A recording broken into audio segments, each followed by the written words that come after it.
Good morning. It looks like our internet's actually working better here at school today. So we're going to try and sneak in this before school. So we're going to try and go a little bit quicker, guys. I'm sorry. Section 2, I'm going to try and sneak it at lunch. If I can't get it in at lunch, I don't have a prep today because I'm giving the M-Step. So it's going to have to be after school today at home sometime. So I'm doing the best I can. Yesterday was my best day to get it done and the Wi-Fi was down. So here we go. Section 1, Chapter 14. This is the chapter where we're going to see United States break. We're going to break in it. We're not going to start fighting the Civil War. Well, I mean, actually, technically, we fire the first shots at the end of this chapter. But the Civil War doesn't get fought in this chapter. We finally break the bone that is the United States of America. It's broken beyond repair. We're done trying to put Band-Aids on it. There's no way to bring us back from the brink. It's over. And it starts with admitting California to the Union, which is usually a good thing, especially because California had tons of gold. We'll talk about that in a second. But it created a crisis that we had no solution for. And our Band-Aid attempt to try and keep the country together, when we brought California into the Union, completely failed. And that was a sign that our differences were too big. And we were no longer capable of trying to keep the country together. Civil War was imminent. So here's your focus question. How did the question of admission of a new states, California, to the Union fuel the debate over slavery and states' rights? Two usually, or what you would think would be unrelated issues, admitting states to the Union and slavery, have become tied together because we haven't been able to admit a free state to the Union unless we also had a slave state to admit with it.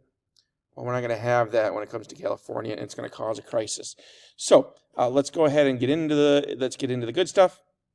Here we go. Here's your focus question. Write that down, and here we go. There's been a delicate balance up until this point in America of exactly the same number of slave states as free states because it's all about the Senate and the House of Representatives. Representation is based on population. Far more people lived in the North than in the South. So the free states had a distinct advantage in the House. But in the Senate, each state gets 2 votes. So as long as the slave states had exactly as many votes, 2 times each state, as the free states, 2 times each state, then any law attempting to limit or end slavery could be blocked. And that's why every time we added a slave state, Maine, we had to add, a slave state, Missouri, we had to add a free state, Maine, to keep the balance. Okay? So this is what's going to become the issue. So we, in a previous chapter that we didn't cover, one of those 12 or 13 chapters, we fought Mexico. We won the war. And as a result, we got a whole bunch of territory down here. Not Texas. Texas became in earlier, but we got a whole bunch of territory. And between 1820 and 1848, we add a bunch of states to the Union. Michigan, one of them. The Northwest Ordinance states over here, the Big Ten, we now call them, from the Big Ten universities.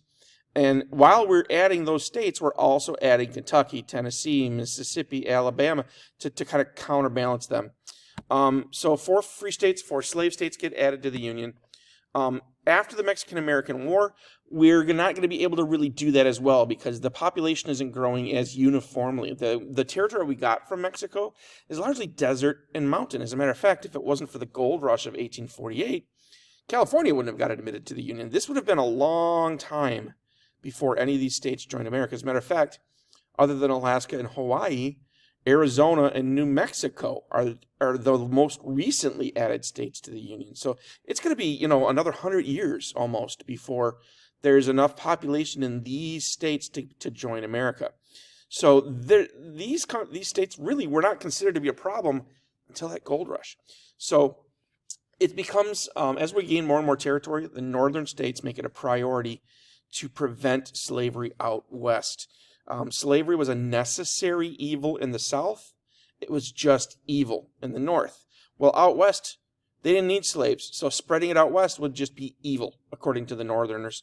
The Southerners were addicted to it, but that doesn't mean that we should get the Westerners addicted to it. So the Northerners are going to do everything they can to prevent slavery from moving out west. A guy named David Wilmot in the House of Representatives attempts to pass the first law officially limiting slavery in America. And that was a law that said any new territory added to America cannot have slaves, even before they become a state. When they're just a territory, no slaves.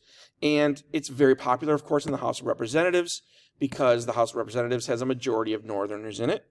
And it's called known as the Wilmot Proviso. Proviso just means like a suggestion or a treatise. The House of Representatives passes it overwhelmingly, but then it gets to that evenly balanced Senate, and the Senate churns it down. You're not going to hear about David Wilmot any other time, but this was the first attempt by America to limit slavery. The Senate, evenly matched, churns it down, but what this does is it sounds the warning bell for the South. The South realizes that the writing is on the wall, and slavery will be taken away if they ever lose the even balance in the Senate. If the free states ever get a majority in the Senate, slavery will go away. Okay? So now they're going to fight tooth and nail and scratch the eyeballs out of anybody who tries to change that balance in the Senate. So after the Mexican-American War, it comes to the election of 1848. Neither party at this point has still taken a stance on slavery. And that's because they've never come out and said our party is for slavery or our party is against slavery, because the job of a political party is to gain voters. And if you come out on a controversial issue, all you do is lose voters. So if you say I am pro-slavery, all the anti-slavery people leave your party. If you say I'm anti-slavery, all the pro-slavery people leave your party. So the parties have been avoiding a stance, but in 1848, it became impossible to avoid that stance. It has become the number one issue in America. Lewis Cass, a guy from Michigan, by the way, the first guy from Michigan to be a major candidate for president, comes out with a stance, and that stance is, I don't want to make a stance. I'm going to let each territory choose on their own if they want to have slavery, which is not really a stance, but it's the first time it's been come up as a national issue. And the result of which is that lack of a stance and the realization that the two parties are going to just be a chicken about slavery causes a bunch of people to leave both of the parties. Both the Whigs and Democrats lose people to a party specifically dedicated to preventing slavery from spreading out west. And that's the Free Soil Party. The Free Soil Party doesn't last very long, and they're not very successful. But what they do is they force the political parties to take a stance.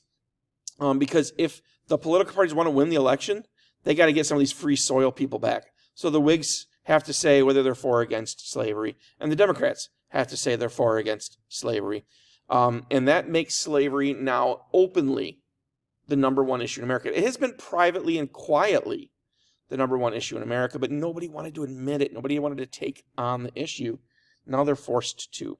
And within 12 years, we're going to have a civil war. So as long as we could kind of ignore the big problem and keep putting Band-Aids on it, we survived as a country. But 1848 is going to change that. We can't ignore it anymore. So the election is going to be a very different election. And what we're eventually going to see is these free soilers, the Free Soil Party is going to fall apart, but they're going to become the foundation of what becomes known as the Republican Party. And the Republican Party is going to run Abraham Lincoln in 1860, and that's going to lead to the Civil War. So the crisis that points out the problem and really makes it so America has to deal with it is California. California finds gold in San Francisco. San Francisco 49ers, football fans, comes from 1849.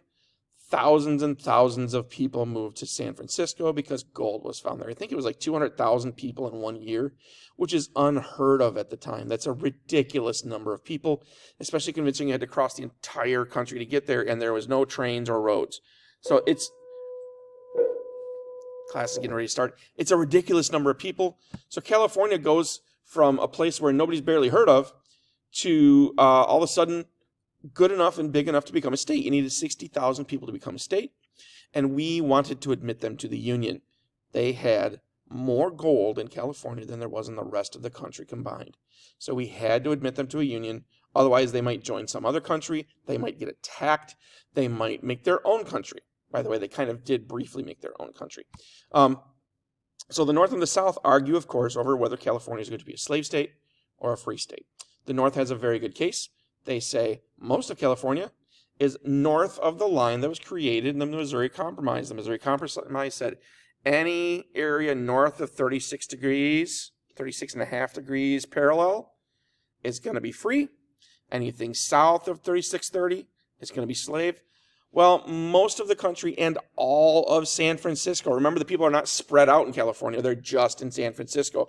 All of San Francisco is north of that line. The most of the state is north of that line, so they should be free. The South, on the other hand, says, I don't care where the people live. If you add a free state to the Union, we're leaving. Okay, we're done because you will outlaw slavery. So it doesn't matter where they're at. You don't get a free state. So on top of California, we've got a couple big issues. For instance, and this is a shameful thing, Washington, D.C. still had slaves. An area that was chosen to be our capital because it was between the North and the South was allowed to have slaves. As a matter of fact, you could still bring slaves into Washington, D.C. We had outlawed the slave trade in America in like 1810, but in the States. Washington, D.C. is a territory, technically speaking, so you could still bring slaves into Washington, D.C. When foreign dignitaries came to visit the White House or visit the country, there were slaves working in the White House. There were slaves everywhere in Washington, D.C., and the Northerners felt that was shameful because we were trying to get rid of slavery, and the number one symbol of our country openly had slavery. The South, for their part, was sick of the Underground Railroad. The Underground Railroad was allowing people to leave the South and get to the North and become free. All right, anyway, the South was sick of the Underground Railroad. The slaves were escaping through it. So they wanted a law passed, and you guys talked about this in a previous chapter a little bit, that allowed them to come back north and grab the slaves and bring them back south. The law they created was terrible, but they wanted the ability to get their slaves back. For them, it was a huge investment. Imagine if your car could drive away and get away and there's nothing you could do about it. That made them really angry. These slaves cost them a lot of money. They wanted them back. So solving the California issue was going to be difficult. As always, Henry Clay is going to be the guy that comes up with the idea. Come on, let's go work. You got this. You can go to the next. There we go. All right. Henry Clay's going to come up with a compromise, and it's going to be called the Compromise of 1850. He's our leading compromise guy. With the help of Daniel Webster and John C. Calhoun, he's been able to keep the country together. And what he comes up with is not great, but it's something. It's better than Civil War. Come on, let's go. There we go. So he comes up with this great compromise. Well, not great compromise, huge compromise. Unfortunately for him, he's going to lose the support of John C. Calhoun, the guy that speaks for the South. He is old, nearly dead, and looking back on his life and realizing he may have helped keep America together, but he has also hurt the South over life. So he wants to help the South out and starts not compromising and saying that the South has to be protected, either through a constitutional amendment, which will never happen because 2/3 of the House and 2/3 of the Senate and 3/4 of the states have to pass an amendment. 3/4 of the states are never going to allow slavery, or secession, and secession means leave the country. And this is the first time we see the South start talking about leaving the country. Very big deal. And it starts with John C. Calhoun, the guy that's been holding the country together. Daniel Webster argues in support of the compromise, and eventually they managed to get it through. We'll talk in the next section about how terrible of a compromise it was. Daniel Webster wants to bring the country together, wants us to stop arguing, wants us to work together. But unfortunately, the gulf between the North and the South is too big, and it's never really going to happen. So these compromises, the Compromise of 1850, the evil that was created to try and keep the country together in 1850, which we'll talk about next section, is what finally tore the country apart and led to the Civil War. All right, I hope to have section 2 done by the end of the day. If not, it'll be done later tonight. Sorry about the delay, but we'll keep you going, and thank you for your patience.